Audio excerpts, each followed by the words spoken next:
The holiday season, a great time for festivities, feasts, family, and locking yourself in your room to make art. Because I spent the last 22 days designing and concepting, modeling, rigging, and animating this animation from start to finish. I'll walk you through my process and hopefully you'll find it valuable.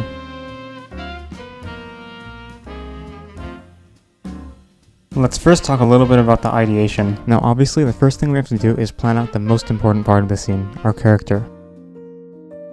Now to start designing our character and getting an idea of what she might look like, I hit up Pinterest and started scrolling. I designed all of my own characters from scratch while working in Blender, and so in order to do this I need to have a lot of inspiration on hand. So scrolling and scrolling, continuing to burn my brain cells away, I came to the conclusion that a character in a red sweater with blue shorts would be good for this scene. Why is that? Well, for one, having a blocky sweater is generally going to be a bit more interesting than if I just had her wearing a long sleeve shirt. It changes the silhouette of her character to be more irregular, which is cool. As for the colors of red and blue, they obviously complement each other, which is why I decided on them. So yeah, those were just my initial plans for her attire. Now the face is the most important part of our character, so let's talk about that a bit. In this style, there's sort of that gradient that exists between the more cute anime style and the kind of semi-realistic type of style, which I'm used to. To bridge this gap between super anime style and super realistic, I decided to make something that's kind of in between. So now, without further ado, let's get to making our character. Now, I know I said 22 days, but there was actually a step I did before all of this, which was making our character's body, so I didn't feel a need to repeat this step for the sake of this animation and for saving time as well. But nonetheless, I previously had to create my character, and after being done with sculpting it, I had to retopologize it as well. Okay, now let's get to the actual start.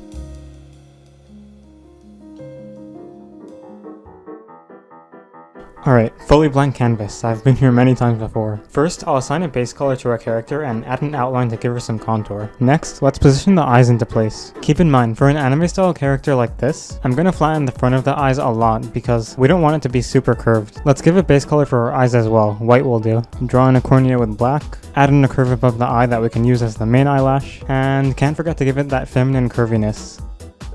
Now using black, if my hand will cooperate, I'll draw the crease above the eye, and slightly mark out an area for where the eyebrows will be. Next, I made this simple tooth model, placed it in the mouth, and gave it a white color. Going back to the eyebrows, I'll draw out every hair individually, and then fill it with black. Now, there are certain areas of the face that are just generally more red, so let's do those. I'll start off with the lips, just filling it in as best as I can. Make sure to make use of the fingertip brush to move the paint around if you don't get it right the first time. Besides the lips, another common redness area is around the eyes. Now, I also like to make the cheeks and the nose red, but my unfocused brain decided to postpone that to a later time. In the meantime, I'll add some eyelashes to the bottom part of the eye, and throw in some makeup as well, why not? Those nostrils are supposed to be very dark, so let's draw that in. Maybe draw over the alar crease as well, and just add some general detail marks in other areas. Now, our face lacks any jaw definition, so I'll draw in a shadow underneath the jaw to indicate her jawline. This is where the kids these days would say she's been mewing. Our society is so over. Jokes aside, I'll now add more eyelashes around her eyes to make them look nice and pretty. I'll add the inner fat of the eye as well and set it to pink, and lastly add some redness to the cheeks and the nose, and after that I went to sleep. On day 2, I started out by making these luscious eyelashes, and after being done with that, I switched over and started working on the cornea of the eye. So you can draw whatever color you want on the bottom. I wanted her to have nice, amazing brown eyes like I do, so that's why I just made her eyes brown. I could have been a lot more creative with different colors, but I decided not to. Freckles, another thing, very important. Actually, they're not that important, but I just like to add them, so yeah, dots. After that, we are on to the hair. So for hair, I just have these Bezier circles that I added, and I have a path curve that uses the circles, and from there we can just basically position hair along the head. Pro tip, if you go on Pinterest, you can look at a lot of different hair tutorials. There's girls doing how to make this type of hair or that type of hair, and they like show you all of that good stuff. Now with a few hair strands in play, I decided to set the color to a kind of gray and also gave it a bit of lighting, and that pretty much concludes day 2. On day 3, I started out by switching the hair to a brown color, and you can just from there continue placing these curves around the head. I'm also going to add a gradient that's basically on the bottom of the hair. You can see it's orange here initially, but the orange doesn't look that good, so I'm just going to set it to a pale white color, and you can always change it later. Now the hair couldn't be complete without some reflections, so I added that here too. I then proceeded to draw some cast shadows from the hair onto the face, and after that I added some smaller hair strands which helped to give the hair a bit more breakup overall. I proceeded to then adjust the lighting a bit on the hair. You can see here I played around with the steps, which are pretty much just the levels of lighting and Toon shading. So yeah, once done with that, I just made some more minute changes to the face and also to the front bangs of the hair, which were a bit boring, so I scaled them out a bit. And yeah, that concludes day 3. Okay, so now to start out day 4, I added some Toon shading to the body, and immediately after that I started adding clothing by basically just duplicating certain parts of her body mesh, separating them, and then giving them a different material. Now onto her sweater, I basically just modeled over her body and connected up the sleeves parts to the chest parts of the sweater, and eventually added a collar on the top and the bottom as well. So after getting the main shape down, I had to add folds, and the way that I always do this is by basically just beveling certain edges, selecting the middle one, and then hitting Alt-S. So I do that on both the chest part of the sweater and the sleeve part as well. Once done with that, I added a per object light, which basically in our case here is just going to be a rim light. I forgot to record this a little, but I also used some black to draw in some detail on her pants. And I added a shoelace loop looking thing, which I know doesn't make sense because there's a place for her belt already, but I honestly just wanted some more white to break up the sea of blue, so bear with me. And yeah, that concludes day 4. Day 5, here we are. I started out by drawing in some folds around the crease marks that I drew on her pants, and I think that just helped make the quality look a bit nicer. After that, I moved on to doing her shoes. Just like we did the clothing, I duplicated out a part of her foot and then just kind of started modeling over the rest of her foot. Generally, you want to have a sole of the shoe, where there's this top part, this bottom part, and then a crease in between the two. I then created a shoe flap and also had to add laces because after all this is a sneaker. Gave everything an outline and Toon shading. Nice. After that I came back to the pants and I beveled like we did on the sweater to add folds to her pants, which just makes the shading look a bit more realistic and convincing. And with that, this pretty much concludes day 5. Day 6, I started out by making some adjustments to the shading on her face because it didn't look too good initially. I just wanted to make it more rounded. I then added a rim light for her hair just like we did for the other objects in her clothing. You can see it's orange at first, but I switched it to a white color and I just made it very faint so that it's not too distracting. I also modeled a headband going around the top of her hair, which I think was a nice touch, and I then started making her socks, which are going to be a white color. And just like we did in the sweater and the pants, we're going to want to model folds on this as well to make it look a lot more convincing and just like way better than if we didn't add any of that to it.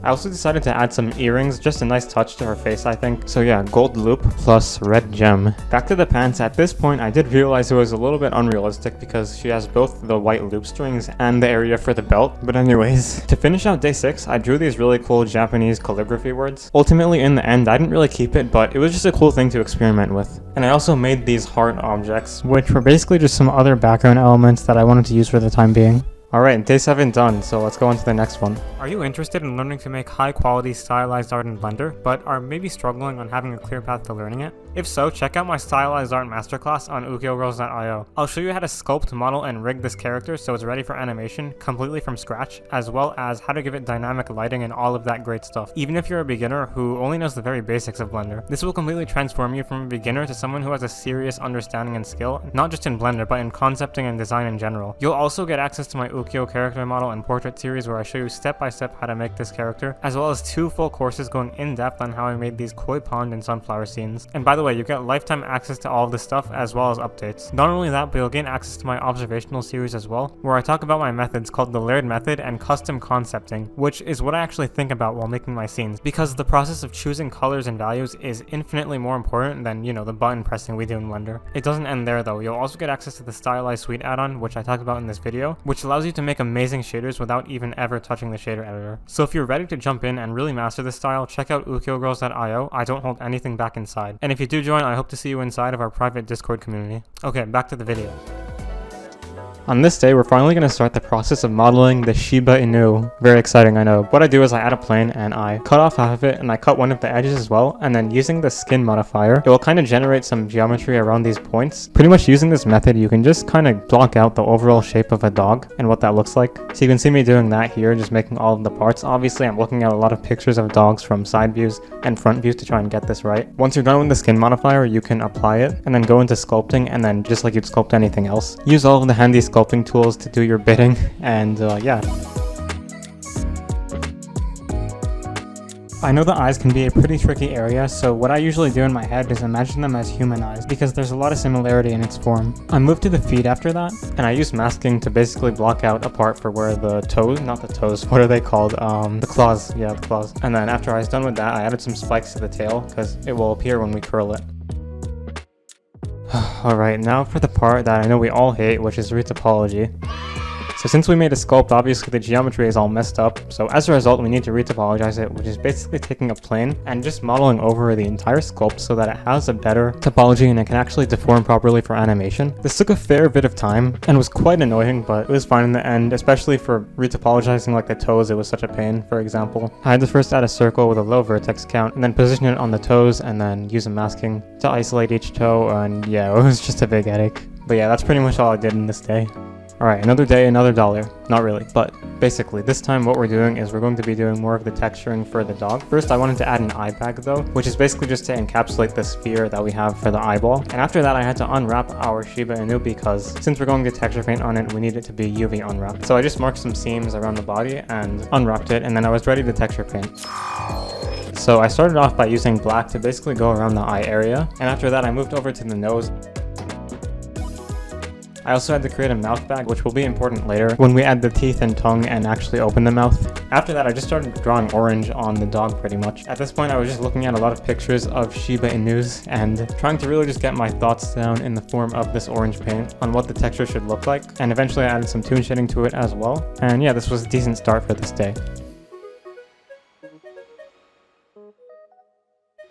Okay, new day, new me. On this day, I just continued to do some texturing stuff, and I also added a gradient light to our entire Shiba Inu, which just helps give it an extra layer of depth. I also changed the positioning of the lighting just a little bit and desaturated the color of our orange fur on the Shiba Inu. And after that, I just kept on adding more and more small details, like using lighter shades or darker shades of orange in certain areas. And I also used red to draw the kind of interior of the ear, which is usually some type of pink color. And then finally what I did was I changed the shadow hue so that it was a bit more purplish, and I just thought that looked like way nicer than what we had before. So yeah, I also enabled a rim light and played around with that, which I think made it look even nicer. And yeah, that's the day. Alright, it feels like day a million at this point, even though we're probably not even halfway done, still have to animate everything, oh my god. But today, I'm just rigging the Shiba Inu. I added a wolf preset from the pre-rigify add-on, and I just moved around the bones into place pretty quickly. I'll make my own face rig, so I just deleted the face bones, moved the legs into place, adjust the head, and once done, all I did was click the generate rig button, and then parented with automatic weights to the body. So it's pretty quick, and just awesome. After that, what I did was I added in my own bones, basically to do the face by myself because I don't really like to use the one that Rigify gives by default. So you can see here I just placed some bones around the face, nose, mouth. I added a jawbone as well. I highly recommend you parent the bottom of the mouth bones to the jawbone, just like I'm going to do right here. So yeah, after that, the rig was working pretty nicely overall. The last thing to do was to add some eye controller bones, so I just added those in by using damp tracking from the eye bone to another bone that I had in front of the face. And we're done for the day. Nice. Alright, day 12. So I started out by creating this tongue. It's pretty much just a flattened sphere that I manipulated a bit in edit mode. And I also added teeth by basically adding a cube and then just messing with it a lot. After I was done with the bottom teeth, I duplicated it up so that we would have the top teeth as well, and I extruded a couple of the teeth down a lot more because we wanted them to be kind of like fangs. So yeah, that was just my process for adding some simple teeth. I didn't want to do anything too crazy here because I wasn't going to be like super up close to the teeth. After that, I went back to the rest of our Shiba Inu and I started messing with the texturing a bit more. I messed with the tail as well by curling it back, and I went to sculpt mode with a shape key and just made these spikes because Shiba Inus kind of have like a spiky tail to them, so I hope that makes sense. To finish this off, I took black and drew in some pencil marks in random places around the dog, and also added some whiskers in the front around the nose because obviously whiskers will be there. And yeah, at this point we had a cute Shiba Inu, which I think was pretty much ready for us to take into our other file and animate later. So yeah, good day. Alright, so on this day I was mainly just testing different things. Like I tried making some objects that I put on her shirt, and I tried drawing some black outlines on her jacket as well. I also added some stripes to her jacket, which I think looked pretty cool, so you can see in the end I did keep them. And I also added some, I don't know what they're called, like leg bracelets, but they're not actually bracelets, they're more cloth. Finally, I added a purse, which obviously I didn't use in the end, but I just wanted to show you guys the process here in case you'd be interested. And lastly, I added a few little just kind of like cloth details to her pants, and I created a flower which we'll later put in her hair. Alright, day 14, let's do this. So now what we have to do is we have to rig our character. So I'm just going to bring in a Rigify base rig and move everything into place just like we did with the dog. Thankfully Rigify makes it pretty easy to do all this. I'm also going to delete the face bones, and after that I'm just going to parent with automatic weights the generated rig to the body. And yeah, by default you can see it deforms pretty nicely. And I'll do the same thing with the jacket as well. Nice. After that, we have to rig the face, so just like I did with the Shiba Inu, I'm going to add my own bones and position them around the hair first. Keep in mind, it doesn't have to be perfectly aligned with every single strand. You can be a little bit rough with it. And then after that, we'll convert the hair to a mesh, and you can then parent it with automatic weights and proceed to watch Blender have a seizure because we have so many hair strands. And now that being done, we can go in and actually rig the face by just placing bones everywhere pretty much. And for hair rigging, I also have a unique mechanism I use for long hair like this. I talk about it more in my masterclass, but it'll be too long to go into for this video. On to the next day. Day 15, here we go. So the first thing I wanted to do was rig the eyes a bit. Now the way I rig eyes is very different than how people usually do it. I have a bunch of shape keys basically for left, right, down, and up, and I basically bind it to a bone. And the way I bind it is by using drivers. So pretty much the location of the bone just dictates the influence of these shape keys. And yeah, it's a pretty clever strategy. Now I do a similar thing for the mechanism for closing the eyes, where I just have shape keys, and those shape keys just get bound to a bone in the center of the eye that I can control it with. I do the same exact thing for the eyelashes as well. I use a shape key and then it's just bound to this bone that I have in the center of the eyes, so I can now control the eyes opening and closing and going wide. I also draw in a separate layer of blacks just for when the eyes are closed, just to give it some more detail and realism to it. After that, I went back to the sneakers and pretty much just finished them off. So all I did was just add a bunch of details. I made the flaps on the right and left sides be an actual object this time, and I added holes for the shoelaces. I also drew this bear, which later on it's going to be an actual object, not just like a brown blob that looks awful. Before we get into this day, deciding what I wanted to animate our character doing was crazy because there were just so many different possibilities. But in the end, I found this really cute dance that I wanted her to do as part of the animation. Now this dance alone would have been pretty boring, and that's why I changed it so that she stops and interacts with her Shiba Inu and has that whole part. So with that basic idea in mind, let's get back to the rest of the day. Day 16, I pretty much just started making the animation by blocking out all of the poses and just trying to get the rhythm of the dance to look proper. This took a lot of time but was very rewarding. One thing I'll say is always pay attention to the subtleties and how the hips and chest move, because it's very important, even if it's just a little bit from frame to frame, because that stuff has a big impact on the final look of the animation. With the dance animation done, I ran into a problem. The shading on her face would get a little messed up when she moved sometimes. My solution to this was to draw in a new shading for any frame that looked awkward. So for example, you just saw me drawing in a texture to fix the shading. Now that texture is only going to be enabled on the frames where the shading was bad previously, so that it gets fixed on those frames and only those frames. So I ended up having to make a few of these textures. In the end, I think the result was pretty good for fixing everything. I also decided it was time to change the background color, so I just set it to green. I went back to the animation and realized I had another problem to solve. Now I had to add the part where she realizes the dog is there and then sits down. This was kind of hard because I didn't have any direct reference for it, so I shot some. With that being done, it was time to add the Shiba Inu, but I first had to figure out its position. I tried putting him in front of her, but that just kind of looked boring. So in the end, I had it so that when she sits down, it's kind of like at a side angle so that you can see both her from the side and also the dog kind of from the side. I also had to animate the dog walking in, but we'll do more of that tomorrow. So animating the dog walking in was actually a lot harder than I initially thought it would be. The reason why is because it's coming in at a trajectory and then has to interact with her and do all of these crazy things. And you could see, yeah, that's just crazy. But I hid the feet so that I could just focus on the movement of the body, which helped a lot. I even added some cubes to kind of plan out the trajectory as well. But ultimately, I just watched a bunch of reference videos of dogs running and stuff like that, which helped a lot. Then the next part after that was to animate the dog kind of like reaching up as she's going down. Once again, having references is king, so make sure you consume a lot of video footage while doing this. The last part was just to animate them coming together, and yeah, that's the day. Day 19, here we go. So I realized that a lot of times the hair was intersecting with the body, so I added shape keys to those hair strands on certain frames where that issue was, and after that I just made a few more minute adjustments to clean things up. I was running low on time, so I brought in some simple objects I had my friend model for me. Check him out. I also paid him to model the base for a few stuffed animals. The first step is to assign some base colors to the objects. I gave the floor a checkered pattern, a plaid texture for the tablecloth, and just a lot of different colors for other objects. Now, I wanted to model a Christmas wreath as well, so I started by modeling a leaf, gave it a nice gradient, made these little cup shapes for this acorn that I made, and I also highlighted the edges of it a bit. And finally, I added this distorted stylized gradient in the center of it, which just gave it more depth. To get the scene further in that Christmas spirit mood, I made an ornament as well, which was basically just a red object with a bunch of gradients on it. I also made this kind of like red berry, I guess you could call it, and I just kind of took the leaves, the ornaments, and the berries and just scattered them all over the place on this ornament, which I then moved into view and just tried duplicating around those acorns that we made. I also modeled a bow tie for our wreath, and I gave that some folds by just beveling and doing the same thing we did on the clothing. Okay, I know we've been going really fast, but at this point I'm just adding more details that, based on my intuition, I think might make the scene look a bit better, like adding patterns to certain objects. On the tablecloth I made this red plaid crazy looking thing, which I'll leave as white for now, but we'll set it back to red later. Day 21, getting real close to the finish line, finally. So I started this day by making a present box. I kind of just spammed stripes everywhere, but it worked. And I duplicated some of these dark green leaves that I made as well. You can see my cat video if you're interested in how I made them. But after that, I just continued to add more small details. After that, using a curve, I kind of made like a wire going around, and this wire had these Christmas lights on them, which I set to like a bunch of different colors. Later on, I animated them as well, so that they changed colors too. Okay, now Mr. Froggy here. I just gave him some basic Toon shading and set him on the table.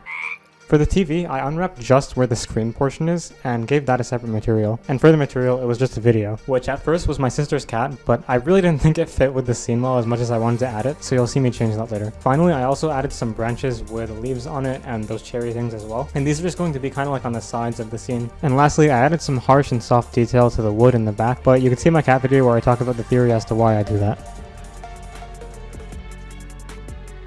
It is the final countdown, the last day to end all days, so it's time for the most epic part of all, modeling bears. But yeah, you can see at this point what I'm basically doing in the scene is just adding some of the extra details that I haven't added yet. Like that bear, for example. I added some wind to the branches that we have on the sides. I made these books as well to kind of like put behind the cushions, and later I gave these separate colors as well. So yeah, I also had different colored presents that I duplicated around, like I had a green one, and to make things even more Christmassy, I added these ornaments that are gold and at the top, which are going to sway. Back to the TV, I still didn't switch the video out, but using a gradient, I just made it so that the top was brighter than the bottom of the TV, which kind of gives a glare effect. Now this is like really random, admittedly, but I added this olive oil bottle because in some of like the Christmas scenes that I was looking at, they had these type of like bottles in them, so I just wanted to add one of my own here.